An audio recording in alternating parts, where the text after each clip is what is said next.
Marshall and his mother, Alicia. Just feet away, inside the trunk, lies the dead body of Marshall's girlfriend. He has cut her body up and plans to discard it in the remote mountains of the Sierra foothill. That nigga just had one of them bags in his hand. What the fuck? Who the fuck he just cut up, fool? His side bitch? Over the next several weeks, a series of small mistakes in Marshall's cover-up would bring him face to face with local police and the FBI. Watching detectives unknowingly walk past his murder scene and slowly discovering the monster he truly is. You got idea where she may be? Brother, I'm keeping a buck with you. I don't know. Have you guys thought about maybe she was trafficked? Yep. LAPD, come out with your hands up! What the fuck? It's approximately 6:30 p.m. in Antioch, California, when 24-year-old Alexis Gabe is seen at a Chevron gas station. While filling up her car, she receives a message from her boyfriend.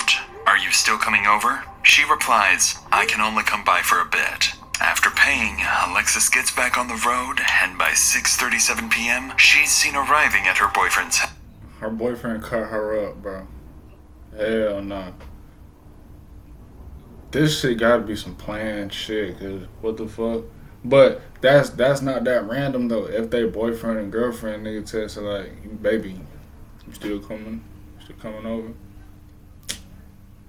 Whole time you don't even know you coming into your murder scene. Like, hold on. House. He doesn't know it yet, but she's there to break up with him. A decision that will carry far greater consequences than she expects. 2 hours pass. Then Alexis's car is seen leaving Marshall's house, but something isn't right. The vehicle takes an unusual route, one Alexis never uses to get home, and just 12 minutes later, roughly 6 miles away, it pulls into a quiet residential neighborhood. A masked figure steps out of the car, noticeably larger than Alexis. Moments later, her phone pings, "Did you make it home?" And as the figure disappears into the distance, Alexis is never seen or heard from again. Oh yeah. Bro, that movie, she got tricked. What they just call? Traffic it, bro. I'm telling you, fool. I'm calling my phone. Like, damn. So your so-called boyfriend was into it. He was getting into shit. You know what I'm saying? He helped him. But your girlfriend though must be a side bitch or something, bro. Cause no girl that you really love, fool, you finna do all that, set up all that shit for that murder.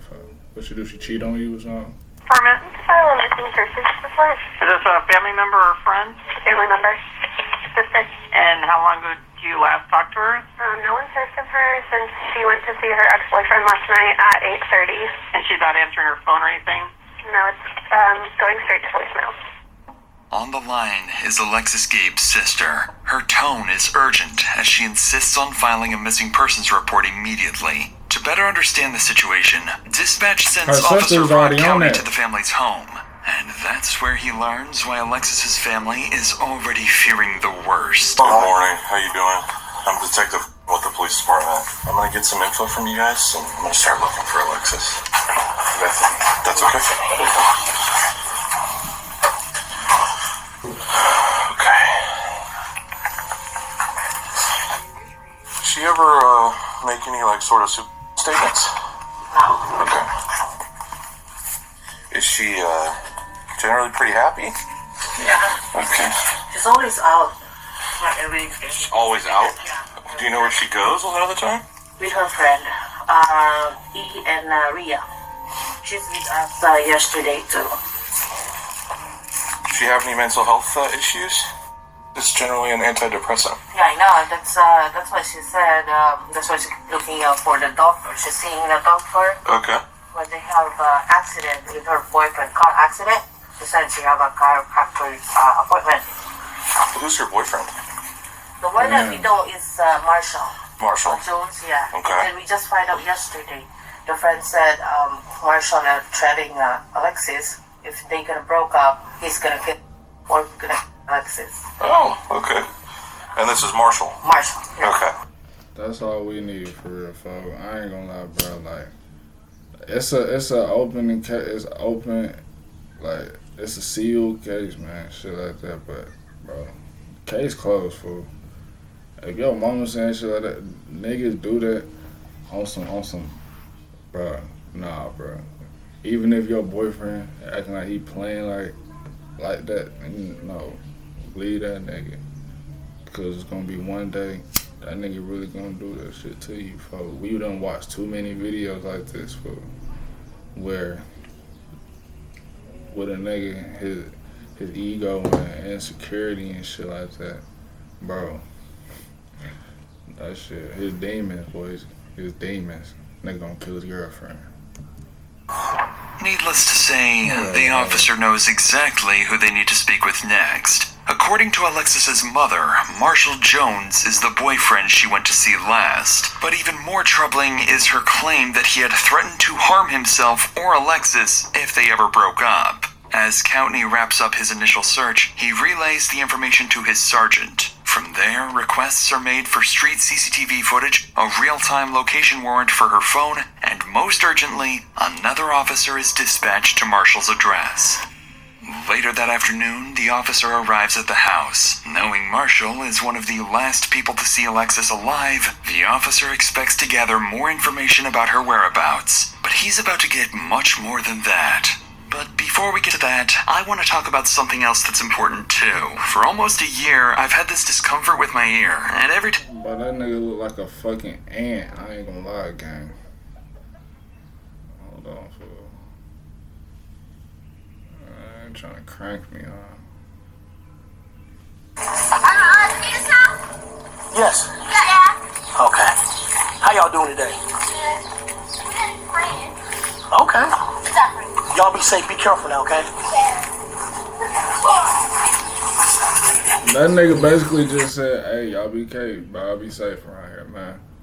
It might be a little murder in this house right here. Y'all be safe right now, fool. You feel me? I don't got the evidence right now, but he a suspect. Suspect.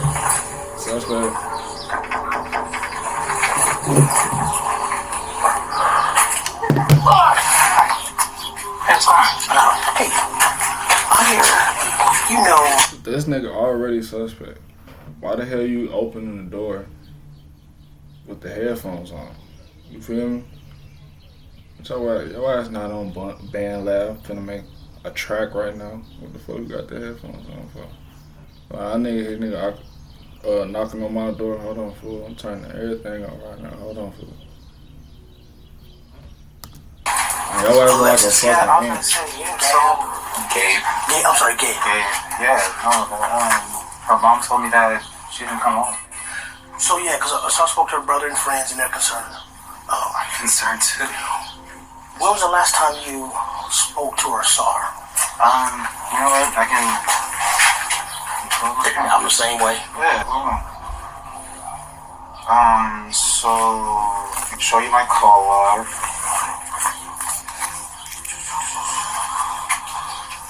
I talked to her throughout the day yesterday. I want to say 6:38 is when she told me that she was outside. Did she say where she was going? Yeah, I can show you text message. She said that. The more you can give me, the better, man. Yeah, I was about to say. I remember her saying, "This is from today. It's not delivering." I've been trying to call her. I was like, "Are you still coming over? You must still be asleep." She's like, "I can only come by for a bit today." I was like, "Okay," because she was doing some other stuff for her job that she was doing some running around for. Okay. You got idea where she may be? You know, brother, I'm gonna keep it a buck with you. I honestly thought she went to go smoke with her friend Rhea when she left here. Maria. Oh, Maria. Yeah. Okay. I thought she went to go smoke with her because usually she won't tell me, you know, what she's doing until she's already doing it. So I thought she went there, but then when I kept on... Bro, you lying, bro. How you don't know where your girlfriend was at? Like, how you don't know where your girlfriend was at last night? Like, beef, like, nigga, a real man, bro. You always look like a fucking carnivore, like for real. Like you really pissing me off right now. I'm like 11 and I wasn't getting anything. Okay. Did she seem out of sorts when she came over yesterday? Was she her normal self? Whatever that may be. Yeah, I mean, she came in, we hugged, we kissed, she watched me, do my little heist on GTA, playing my game and whatnot. I mean, we watched Family Guy. Okay. It was fine.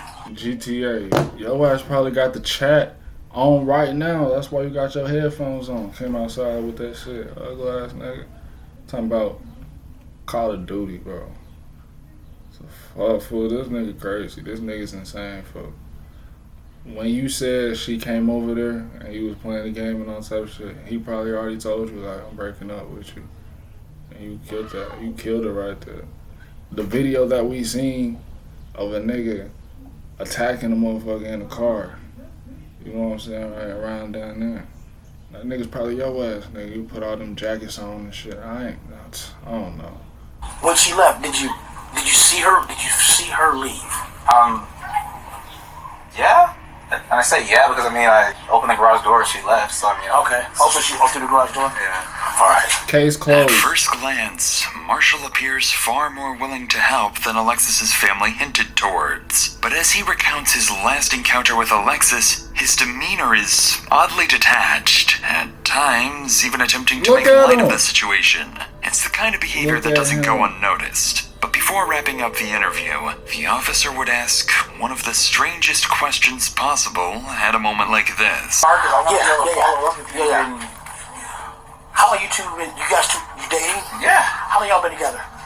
Like 3 going on 4 years. Okay. All right. And I showed you my call log, text message. You ain't got a strap down in the house like a slave or nothing. No, I don't. No, I know you have to ask. Yeah, because it's a I have serious that. Yeah, situation. exactly. And I appreciate you trying to make Yeah. light of it, but no. Okay. I do not. All right. All right. On that strange note, the interview wraps, and the officer calls his sergeant, only to learn that, while this conversation was taking place, a major discovery had just been made a few miles away. On a residential street in Antioch, Alexis's family comes across their daughter's car while organizing their own search and spreading the word on social media. Police are immediately informed of this discovery, and the car is towed and seized for forensic analysis. Inside the car, some troubling details quickly stand out. The keys are still in the ignition, the door is unlocked, and personal items are missing. After removing and analyzing the car's infotainment unit, investigators are able to track Alexis's precise movements before her disappearance. And just 12 minutes before the car was abandoned, it had been at Marshall's house, not her friend Maria's, as he had previously implied. These findings, along with the alleged death threat, prompt investigators to move Marshall from a person of interest to the primary suspect in Alexis's disappearance. The Just as following you said- day, two detectives arrive at Just as you said, y'all boyfriend and girlfriend. And then you said y'all been together for 3 years. That's even worse. Cause like, y'all been together for how long? Feelings get involved, like, wasn't really poppy for that. Come on, man, playing with motherfucking feelings, especially if they crazy. Crazy. Marshall's house, suspecting he is the last person to see her alive and may have been withholding vital information. However, they're also here for something else. Something What? that will catch him completely off guard. Hey, I'm a detective in this room. Okay. Are you Alexis's Yeah. boyfriend? Okay. What's your name? Marshall? Marshall? Okay. Yeah, we're still looking for her. Have you heard from her at all? Or? I have Your ass is not I've been finna trying go to work. call her. I've been texting. My text messages aren't getting delivered. My phone calls are going straight to voicemail. Gotcha. Okay. Huh. Yeah, basically at this point, like, I think this is the last place that we know that she was at. Right? And So we're just, obviously that's why we're kind of keying in on this area, you know? I understand. And like I was telling her mom, like, hey, I saw her. This is the last time. Yeah. And I'm And then a few seconds, just getting in the car, she got attacked. Fool. We seen the video, fool. You know what I'm saying, fool? Just go ahead, tell them what you did, fool. Just tell them what you did, fool. worried. Right. And she's missing, and that just means that she's missing. It doesn't necessarily mean something happened to her, so I'm really trying not to let my mind wander. Her friends have, I'm not going to say they've been putting me under scrutiny, but they're making me feel like I did something and I didn't. Okay. Yeah, anytime. And boyfriend, right? And that's what I'm saying. You know, everybody handles stress different, you know. Yeah. And so I just want to rule everything out, anything weird to happen here. So, you know what I mean? Then we can move on to, hey, let's go look another area and see where she's at, you know? I understand. Are you cool if we go inside and look around real quick? It's not my house, it's my stepdad's, so, right. I mean, I could call him really fast and see. Yeah, that's fine. Go ahead. Clearly uncomfortable with the request, Marshall agrees to call his stepfather the homeowner of the house. And as they wait for his approval, detectives would slowly begin to suspect there's something inside the house neither Marshall nor his stepfather wants them to find. Hey, Dad. Alexis went missing, and the police just want to go through the house really fast just to make sure that everything's fine. Is that okay? Okay. He said that one of you could go in, but he would like the other one to stay out here. No problem. Sure. You got a flashlight or anything? I don't. Yeah, me neither. You want to go in? Sure. All right. Hold that for me. All right. What's your dad's name? Leslie? Leslie, okay, and that's the one you were talking to on the phone? Yes. All right, you said one of us would come in? Cool. Thanks, man. Do you want me to leave the door open? Yeah, that'd be great. Sure. I'll come around.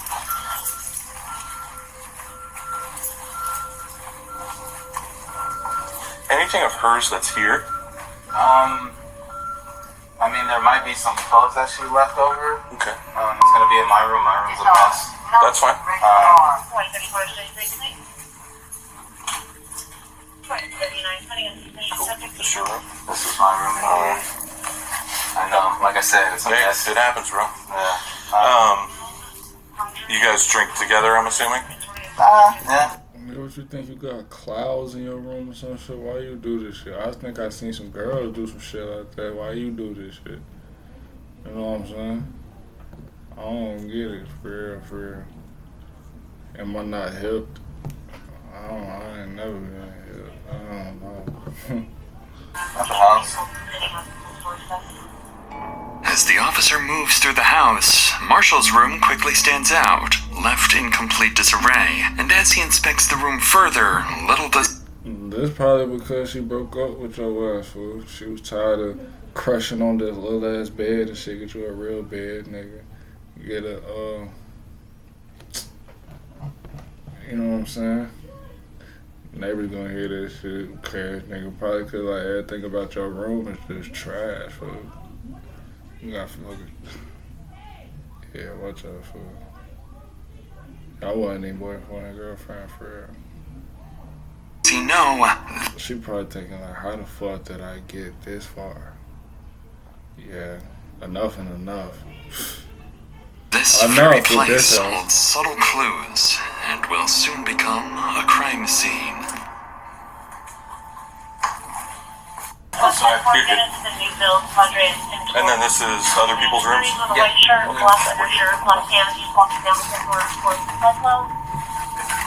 Did you want to go in the backyard or? Probably not. Alright, I'm gonna close this door.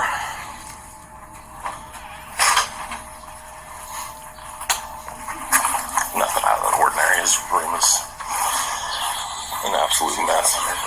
He does. Focusing on the mess, the officer overlooks the attic, a place hiding a terrifying secret. And it's no accident. Marshall has been guiding him through certain areas, carefully steering him away from others. But despite the search turning up nothing, officers aren't done with him just yet. There's something else they want to ask. So no contact from her? None whatsoever. Okay. Phone's been off. You tried to call her, I'm assuming? Indeed. Okay. Do you mind hanging up with him real quick so we can... I'm going to ask you something. Would you be willing to give us your cell phone for a forensic download? Oh, yeah. Okay. So I'm able to do all that stuff. What's the forensic download again? It just shows me all the information on your phone for a certain period of time. Oh, okay. It shows like, hey, was this phone here the whole time? Oh, yeah, Stuff like that. Okay, yeah, Okay. for sure. And then I would just have you sign like a consent form. Okay. And then you can bring it down, sign the consent form down at the PD, and then I'd take your passcode, and then I would do it that way. Okay. They want to do a forensic download just to make sure that, my phone is where I said it was, i.e. where I said I was. But she was still here when he got home? Interestingly, detectives not only gain access to Marshall's phone, but also learn that his stepfather was allegedly at the house at the same time Alexis was there. So they make a note to speak with the homeowner as soon as possible to see if his account aligns with Marshall's. Shortly afterwards, Marshall gets into his stepfather's car and follows the officers to the station. As he drives, officers ahead notice something strange. He appears anxious, swerving slightly with something large in the back of his car obstructing his view. In reality, Marshall isn't just nervous. He's just realized he's driving straight to the police station with a car full of incriminating evidence. About 10 minutes later, Marshall arrives at the station. But if he act all cool, they probably ain't got no reason to get in his car. But if they already searched the car, not the car at the fucking house, might as well. Ain't that part of the search? Cars and all. You feel me? Fuck around and search the dog, nigga. Like, what's up, nigga? For real, like. Trying to steady himself, quietly questioning why he brought this car in the first place. And the second he steps out, he realizes the officers are onto him. You know what you all happened? Yo. Yeah, blankets and whatnot. Wait, do you actually have to search it, or can you just look around? Because it's my dad's car, and No, I kind of just want to lift the gate so I can see inside, That's cool. Again, it's not my car, it's my dad's, and you have my phone. Oh, shit. So He smelled that shit. You smell it? You probably smell that shit. How long it's been in that car? That body, fool. He's shaking. That nigga's shaking. I'll open the gate for you, though, so that way you can look inside. That'd be great. Yo, GG's.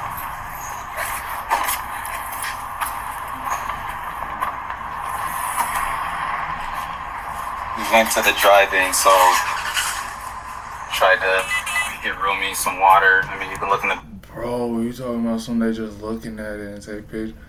It's full his whole body in it. bag. That's our Philly cheesesteak. He's shaking. Any of the Just touch it. No. Because we would like to collect a DNA sample from her, right? So we have a reference on file. So was she back here? Oh. Yeah. Like, I don't. So is any of this like? Man, touch the goddamn cover, nigga. I don't know. You the damn police, nigga. Y'all broke the rules anyway. Fuck you talking about? Touch the fucking cover, nigga. They just need to do something. Smack his ass. What? Come on, nigga. Would you mind if we like took a blanket to test it? Or I would, because yeah. And does she normally sit up in the front seat? Yeah. Okay, well, let's start the photo. Oh, we're not. You don't want us to look under the blankets or what? She would like to look under the blankets. I don't want you to think I have a dead body or anything. No, I was just. Because we're being all. Yeah. Okay. So this is your stepdad or your real dad? Okay. It ain't in the cover, but it's on that little shit. You know what I'm saying? Wow. It's in that part, bro. Little hiding spot down there. Every car got one of them, okay? Shit like that, fool. My stepdad. Gotcha. Alright, cool. What does it smell like? Naturally, Marshall's unwillingness to show what's in the trunk immediately raises red flags for the officers. Once it's opened, they find multiple blankets, pillows, and food waste, with Marshall insisting that he and Alexis used the car as a bed at the drive-in. With suspicion mounting, they get Marshall to sign a consent form, download the data from his phone, and then return it to him. And as they let him go, detectives believe the contents of Marshall's phone may finally reveal what he's been hiding, unaware that this entire investigation is about to start going downhill. The next day, as investigators prepare to review the data from Marshall's phone, they notice the download process has failed, leaving them with nothing. Realizing Marshall's willingness to cooperate may already be reaching its limits, detectives decide not to push any further for now and instead turn their attention elsewhere. There's still one person they haven't spoken to yet.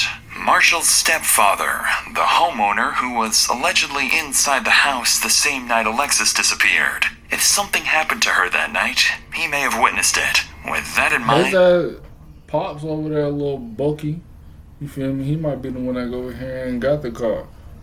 And got the girl at the car. I don't know, fool. Who knows? They drive back to the house to speak with him, where they'll begin to suspect that not everyone wants them to discover the truth behind Alexis's disappearance. Hey, we're just trying to follow up on everything going on with Alexis. We haven't talked to you yet. Marshall had said that you were here when Alexis was here on Wednesday night. Did you see Alexis here on the 26th? Be honest with you, I come. If she's here, she's here. She's not. When I see her, I don't. You don't recall seeing her car here? No, I do not. And you don't remember seeing her, talking to her that night? No, I didn't see her there that night. No Wednesday. How's Marshall holding up with all this? He's upset. Oh, for sure. I mean, just now finding out that his girlfriend's coming up missing. On Wednesday. How's Marshall holding up with all this? He's upset. Oh, for sure. I mean, just now finding out that his girlfriend's coming up missing. I found out yesterday with the note coming in, the flyer. Oh yeah. Flyer and stuff. Saying that she's missing. I'm like, what the hell is going on? What was she like as just an everyday person? Like, she's good? Sweet. Yeah. I mean, she's just a good young lady. She never brought drama to your house or anything like that, or what couples? I mean, aside from couple drama. Yeah. I mean, they never argued in front of me. But like, she never brought any outside BS to your house or anything like that. No. Is Marshall around? I know one of the detectives was trying to reach him and he hadn't returned his phone call. Marshall's not here, and he said he's gonna go talk to his mom. Okay. Me and his mom don't really, conversate like that. With this information, police now know where to look for Marshall next. His mother's house. What catches the officers off guard, however, is Leslie's refusal to confirm being with Marshall and Alexis the night she disappeared, directly contradicting what Marshall had previously told investigators. Now faced with more questions than answers, officers leave to figure out their next move. From this point forward, the investigation into Alexis's disappearance quietly begins to shift in a much darker direction.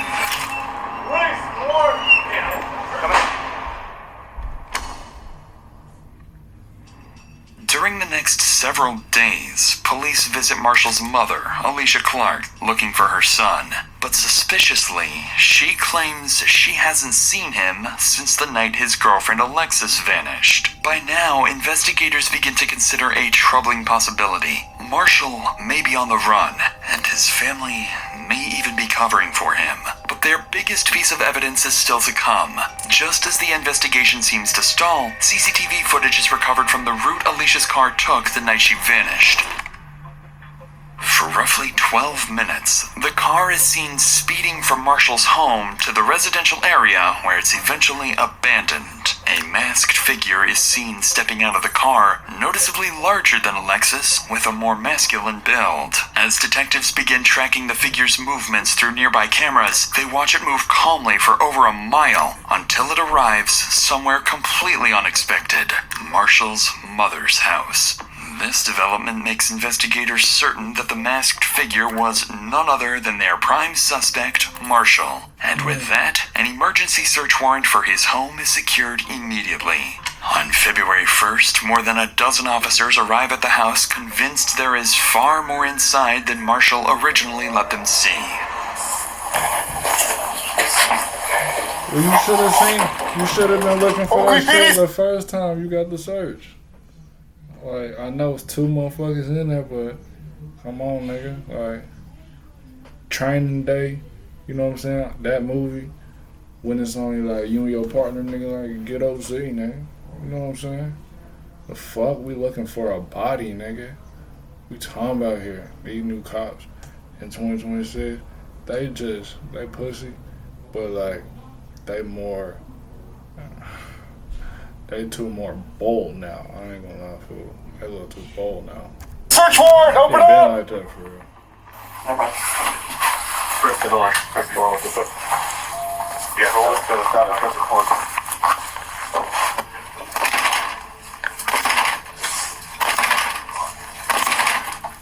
Yes. We need that fry. You have the fry? Fry bar? Try that. OCPD! Come out with your hands up! Come on, your hands up! Check the left, check the left. I got a door on the right.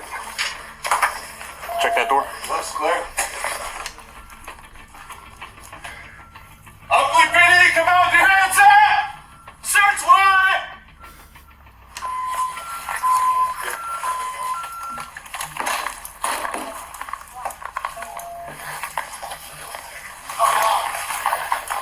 Check that. Clear. As officers move through the house, neither Marshall nor his stepfather are anywhere to be found. But then, as they prepare to enter the garage, it doesn't take long for a vile discovery to emerge. Smell it? Smell like dead body? Yep. In the laundry room. Okay.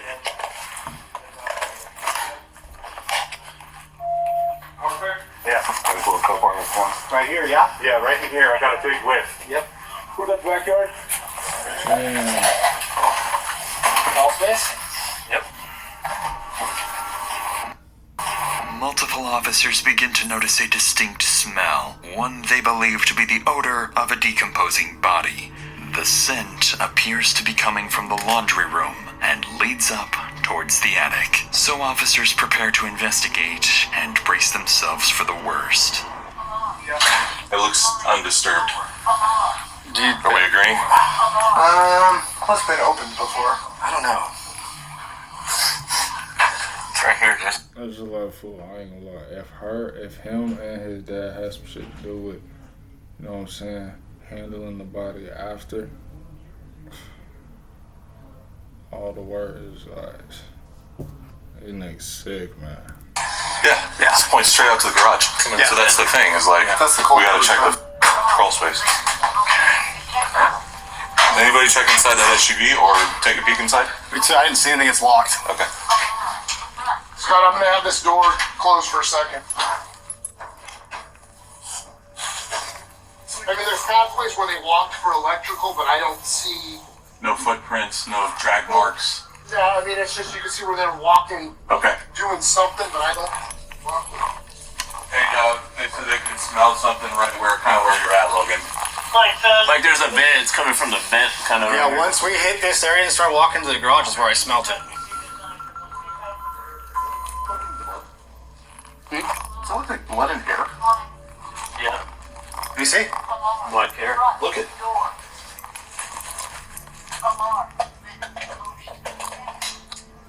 That paint. Could be blood, could be Like more. raw paint. But that can also be blood. All right, let's This flops. They be looking for the shit right after, like, and then they use their flash and shit. But oh shit, look at this, it's blood. Nigga, you just got in. When you got in the room, you should have seen that shit. Should have used your flash and should have used your gun and your flash. Clear. Oh shit, hold on, there's blood around here. Smell over there. You smell that? Ain't that outside? Ain't that duck pack? let's clear out. After following the scent, officers come up empty-handed, but they do uncover what appears to be dried blood. After clearing the entire house, officers are still unable to locate the source of the smell, so a canine unit is called in. If human remains are hidden somewhere on the property, this dog may be their best bet on finding them. I don't know. If I got a big whiff right in the laundry room. It smelled like this dead body. Oh, let's see what we get. No worries.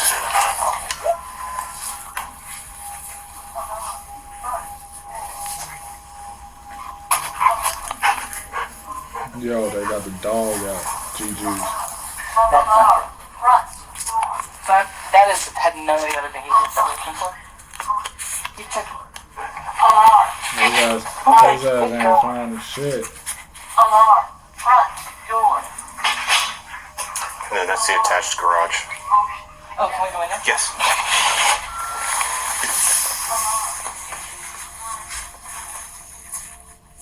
Okay. Good girl.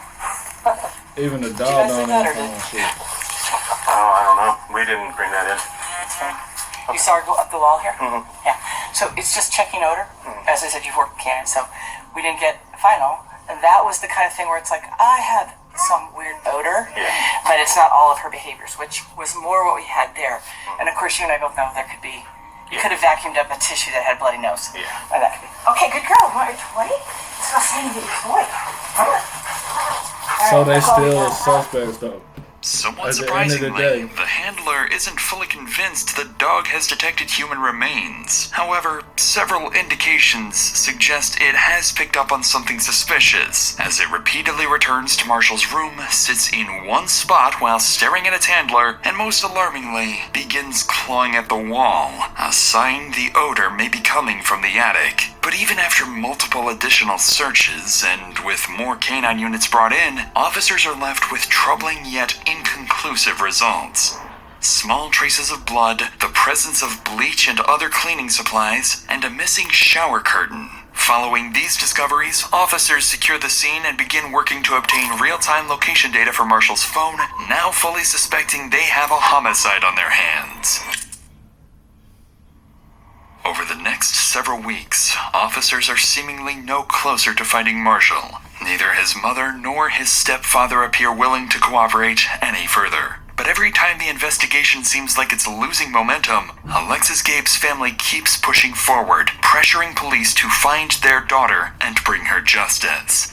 That pressure soon begins to pay off when investigators finally obtain a real-time location warrant for Marshall's phone and discover he's moved to Vacaville, California, roughly an hour and a half from his home. After a quick check, they find out exactly where that location leads. His sister's house. So officers quickly head to her address, hoping to find Marshall there. What's your name? Ariana. I ain't gonna lie, fool. That's bad. That's bad. I do. When he got here, he was off. While he was here, that's when I saw the first flyer for Alexis. And that's when I started putting the pieces together, what could be. I said, get your tomorrow, you gotta be gone. I want nothing to do with this. And his gun was underneath. I lost my. What was their relationship like between Alexis and Marshall? So it got toxic over the last year and a half. He was a lot more torn up about them breaking up than about her being missing. I will say that, irrefutably. Looking back on it, my brother does have sociopath and narcissistic tendencies about himself. Your mom and Marshall are close, right? Yes. Do you think that she's helped him out in any way? Will she get in trouble? I hope not. I mean, I hope in the end of all this, she'll be as cooperative as you are. Because ultimately, your brother made the choice that he made, yes. Right? So do you think he went to Vegas? No.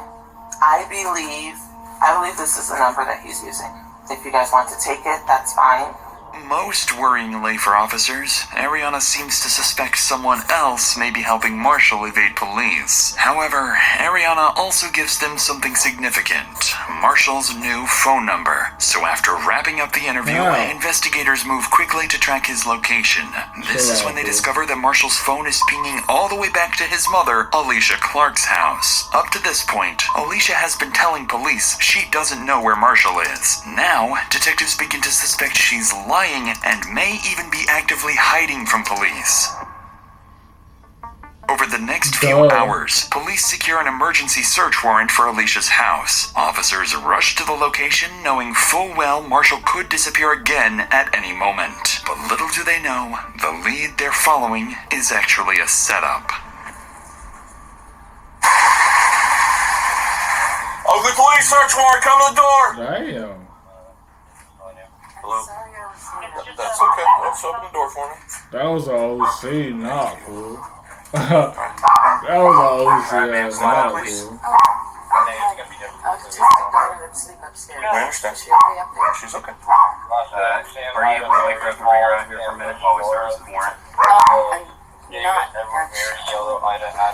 Let me see what I can. Anybody else inside?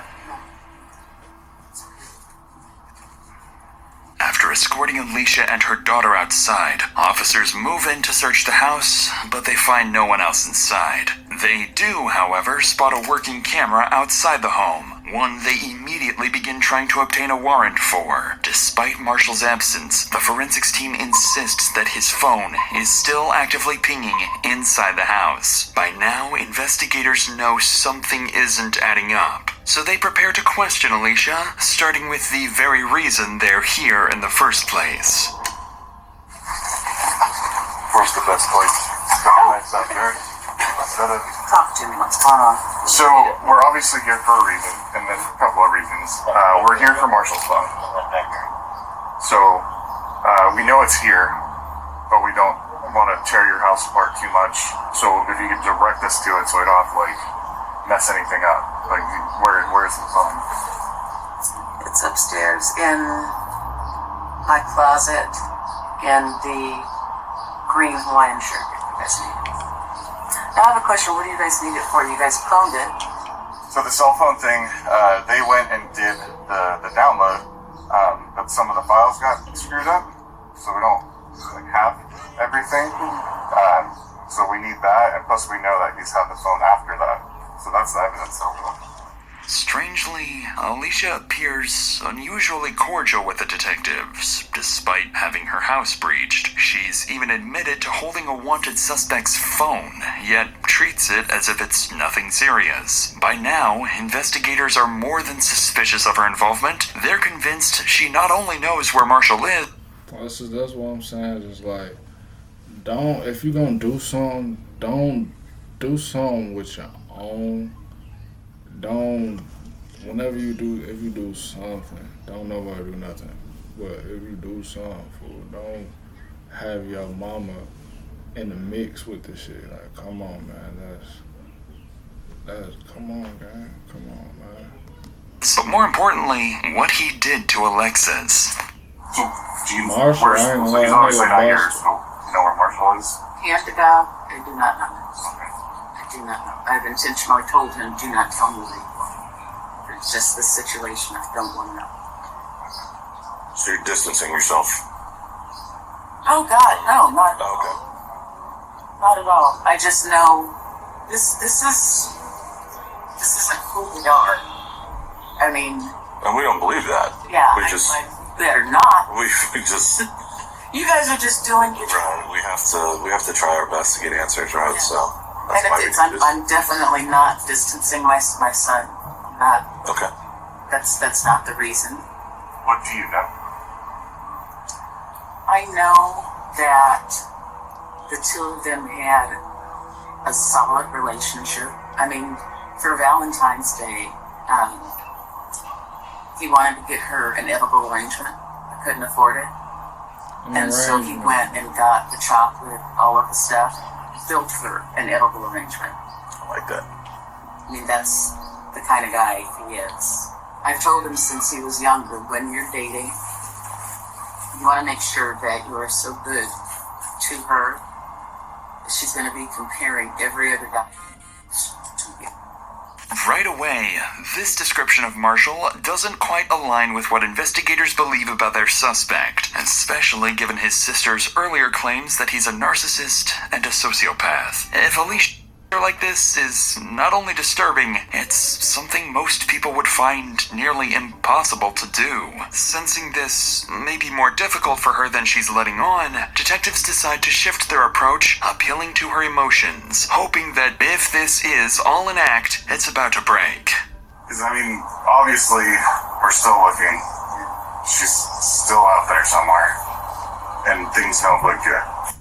Yeah, it's hard to look that family in the face and tell them, hey, look, we don't really have anything to tell you. Have you guys thought about maybe she was human? So, have you guys found that angle? I've heard that some people posting stuff on the internet and stuff, but a lot of people are not, they don't have a good grasp on how human being works. alternatives. Right. You can't just snatch up a 24-year-old, 170-pound female. I mean, I'm just gonna be straight up with you. Do you think Marshall had anything to do with this? God, no. No. Even if there's evidence that would suggest that he has something to do with it? You guys would have to prove it beyond a reason. Obviously. I don't want to leave you thinking that, for the lack of a better term, just... I know. Oh, God, no. No. Not at all. There's a reason. I mean, I can only leave you with that, but I can't like... That's even saying too much. You tell me... I don't want you to, like... To just, like I just said, I mean, we've been, both agencies here and the DA's office, we've all been working on this for 3 months now. We've looked every which way. Despite the detective's best efforts, Alicia doesn't appear to budge. And the worst part is that her dismissive attitude seems to work. Although officers inside manage to locate Marshall's phone, they find it's been wiped completely clean. And with nothing concrete tying Alicia to the disappearance, investigators are once again forced to leave empty-handed. With no body, no confession, and no idea where Marshall may have gone, Alexis's case slowly starts going cold. Months go by, with no new leads on Marshall's whereabouts. But then, investigators finally secure a warrant and obtain the CCTV footage from his mother's house. And as detectives start analyzing the footage, they begin to understand how Marshall managed to stay one step ahead of investigators. Boy, that nigga stressing, fool. Y'all don't see that bald spot in the back of his head? We might go cut that shit. For so long.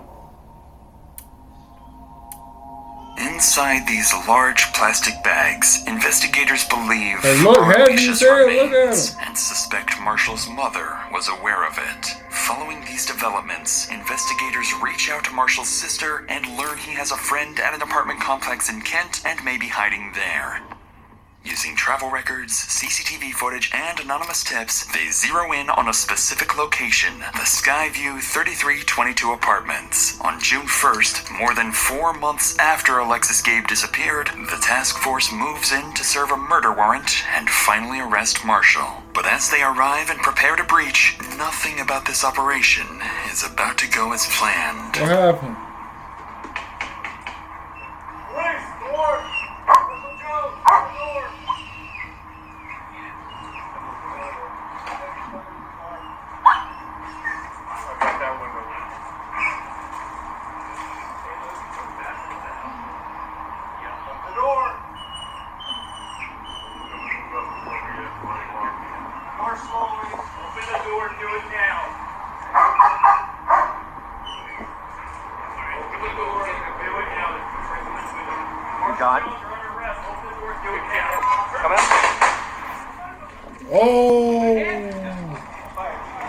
Oh, shit. That nigga came over to open up the door. Yo, hold on. Crazy. Told you that nigga was great. They said that nigga was on some shit. I told you, man. You done? But that's how it's supposed to come out. What, he got a switch?